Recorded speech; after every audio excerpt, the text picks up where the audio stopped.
Hey, what's up, everybody? Welcome back to News Dose. And last week, I had mentioned that there was really one thing in specific that I wanted from the Activision Blizzard acquisition. I mean, there's a lot of benefits being under the Xbox umbrella, including Game Pass, which that's awesome. That's a great bonus and everything. But there was something else that I was personally hoping for. And now that the acquisition has gone through, Xbox's leadership is already showing signs that they're going to deliver exactly what I was hoping for. And this is bleeding through in an even more grand way that I think is going to have longtime Blizzard fans absolutely thrilled. So we're going to dive into all of that today, as well as a shakeup over at PlayStation. Unfortunately, this is not great news, but it's something that we do still need to talk about. Before we get started, though, do make sure to hit that subscribe and ring that bell. That way, when I post a new video, it'll be delivered directly to your device. It makes things just a little bit easier to stay updated. I do post these News Dose videos every Monday through Friday, and even though I keep saying this, it's still true. About 50% of you still aren't currently subscribed, so do make sure to get that changed. With that said, though, you know it. Let's just go and jump right into things. Starting off with the Metal Gear Solid Collection, Volume 1. And that right there is the part of the title that's just so important. The fact that Konami decided to name this collection Volume 1 indicates that this is not the only planned collection that they have. Really, the only question is what's next. How much are they really going to give us? And, well, it sounds like for the most part, they're giving us exactly what we want. Unfortunately, no Metal Gear Rising, but some more evidence has surfaced online that the second collection will include Metal Gear Solid 4, 5, and Peace Walker. References for Metal Gear Solid 4, 5, and Peace Walker were found in a data mine in the Metal Gear Solid Volume 1 collection. Now, this is not the first time that something like this has leaked out either. This is really a poorly kept secret by Konami. Earlier this year, placeholder buttons for these games was found on the new Metal Gear Solid website, and even IGN themselves said that they understand that this lineup is correct for Volume 2. So by all indications, this is looking pretty legitimate by this point, and I'm going to go and tell you this right now. This is super exciting. To this day, Metal Gear Solid 4 is still stuck on the PlayStation 3, and personally, I think it's the best in the series. Now, I understand that some people will disagree with that. Metal Gear Solid 3 is a fan favorite after all, but the fact that this game has been so limited, it's just really exciting to see. It's probably going to be available for a lot more people sometime here soon. Then I think more people will kind of understand why Metal Gear Solid 4 is just so good. Don't sleep on Peace Walker either, though. That was originally a PSP game, but it's a really good one, and it translates to home consoles fantastically well. In the meantime, though, Volume 1 is officially available now, so I do recommend jumping into those. Sure, they could have probably done a little bit more with those remasters. The reviews do reflect on that, but I still think that they're great games with highly, highly interesting stories. Moving on, I've noticed some hope here recently that Pentiment will find its way over to the Nintendo Switch. Now, this is a first-party Xbox game created by Obsidian Entertainment, and it's actually a very good game, but why all of a sudden are we starting to see these news pieces that this first-party Xbox game could possibly head over to the Nintendo Switch? Well, that's because Josh Sawyer, its director, in an interview with Touch Arcade, was asked about a Switch version, and check out what he had to say. I think it's possible. I think because of the Steam Deck, a lot of people immediately ask, could this be on the Switch? I think that there's nothing that would prevent it technologically from being on a Switch. I would love the game to be on as many platforms as possible, but time will tell. So he's not necessarily confirming anything here, but he is at the very least open to the idea of a Nintendo version. And on one side, Pentiment is extremely niche, and having it on another platform like the Switch would only give it more success. This is not a game that's going to move a lot of Xbox consoles or subscriptions, so they could sell more copies on Nintendo if they wanted to. However, though, if I were to predict what will happen here, I'm going to go ahead and guess that this will not come over to Nintendo, and here's why I say that. We really haven't seen Xbox put one of their exclusive titles on Nintendo since 2020 with the release of Ori and the Will of the Wisps. I mean, if they had any intention to release another game on the Switch, you would think that that would probably be Battletoads, considering its history with Nintendo, and they haven't done that either. So with that in mind, I don't imagine they're going to port Pentiment over, and I don't really blame them just because what happens is once they release a game on Nintendo, then there's a ton of questions from the community about what's the next Xbox exclusive that'll come over to Nintendo. It just creates too much speculation for first-party Xbox games, and I think that that's caused them to second-guess these Nintendo releases. So no, I wouldn't go in expecting this, but like Josh Sawyer said, only time will tell. Speaking of Xbox, though, Windows Central broke a big story today about Xbox and Blizzard. Not Activision Blizzard, just Blizzard. Team Xbox has been making the rounds since acquiring ABK. They've been visiting all of these different studios, and they're talking with the teams and trying to figure out what they want for their future. And that's the thing that really is starting to become clear now that they're under the Xbox umbrella, that creative freedom. This here is what I wanted from this acquisition. I mean, the inclusion of Xbox Game Pass, that of course is a big bonus, but for me, what I really wanted from this buyout was for all of these studios to have their creative freedom unlocked and let them do what they do best, because it was clear as day, under Activision, they didn't really have any of that. Now, ABK has had a lot of success together, so they were still doing some things right, but they've really pushed their studios in a specific direction that isn't necessarily indicative of creativity. I mean, if you think about studios like Toys for Bob and Beanox as an example, those are two Activision studios, and they made some great games like Crash Bandicoot 4 and Crash Team Racing. But how are they rewarded? They were rewarded by being shoehorned onto Call of Duty as a support studio, because that's Activision's big moneymaker. And they want to release a brand new Call of Duty game every single year, no matter what.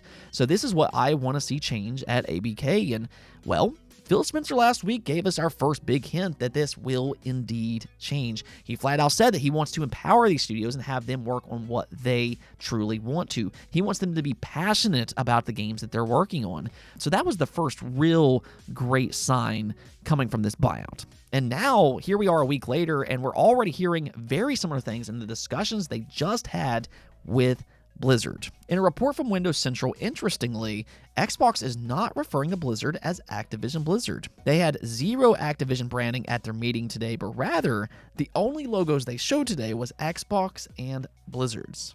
Now, at first, that might not sound like a big thing, but it actually is. What they're telling Blizzard by doing something like this is that Activision is no longer in control of your destiny. You're just simply Blizzard now. Not Activision Blizzard, you're just Blizzard. And if you're a longtime Blizzard fan, this is something that you should be very excited about. If you preferred the pre-Activision days where Blizzard had more creative control, that's what you're going to get here under the Xbox umbrella. I mean, you can think whatever you want about Xbox, but what they do is they give their studios creative control. They give them the budget, and then they let their studios run with it. Also, reportedly, Xbox's leadership views Blizzard as the Pixar of gaming, and they want to help Blizzard create the games of their dreams. This is something that they tell other studios as well, but that was a big part of their meeting today. So in other words, just like with all of their other studios, they want to give Blizzard that creative freedom to choose how they want to make their own games.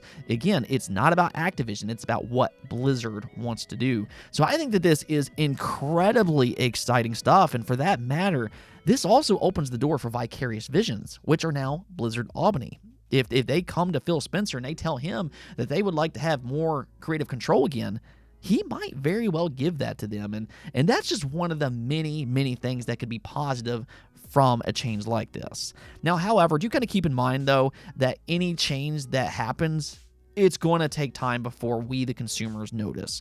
This is not going to happen immediately. Games do take years and years to make, but this is extremely promising for Blizzard's future. That much is clear. All early signs for both Activision and for Blizzard is that they might have a more diverse portfolio under Xbox, driven by passion and creativity first and foremost. They're not going to be just that Call of Duty factory. It's going to be what these studios want, and that is incredibly exciting for their future. Now, unfortunately, though, we do have one more thing to talk about, and these topics are always tough. Sadly, it seems like these topics have become a little bit more frequent here recently, but there has unfortunately been some more layoffs, this time over at PlayStation. Media Molecule, the studio behind Little Big Planet, Tearaway, and Dreams are laying off about 15 to 20% of their staff. This was first reported by Sports Illustrated's GLHF, but has since been confirmed by Media Molecule themselves. You can see here where they said, "We have had to make the difficult decision to begin the consultation process for team members within certain departments of the studio. This is a tough moment for the individuals impacted and the studio overall. Every single role has been put at risk is delivered by someone who has contributed something special to Media Molecule. We will make sure those impacted receive the best support we can provide during this process." And this is really such a sad thing to see, and especially for a studio like this.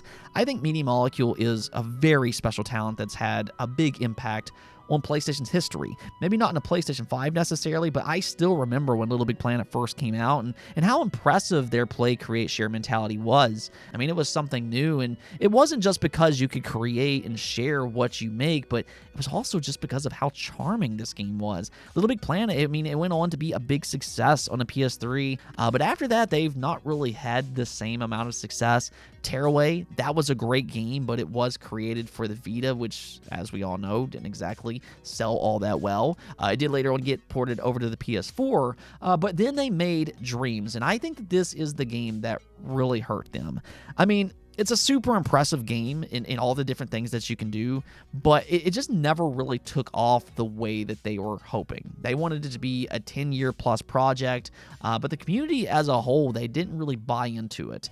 To me, I think that that's because they didn't really focus enough on the charming aspect that Little Big Planet had. The thing about Little Big Planet was, again, it's not just because that play, create, share aspect, but its single player was fantastic, and you didn't really see that as much in Dreams, and I think that really hurt that game. But one thing that's always kind of surprised me is that they never ported it over to PC.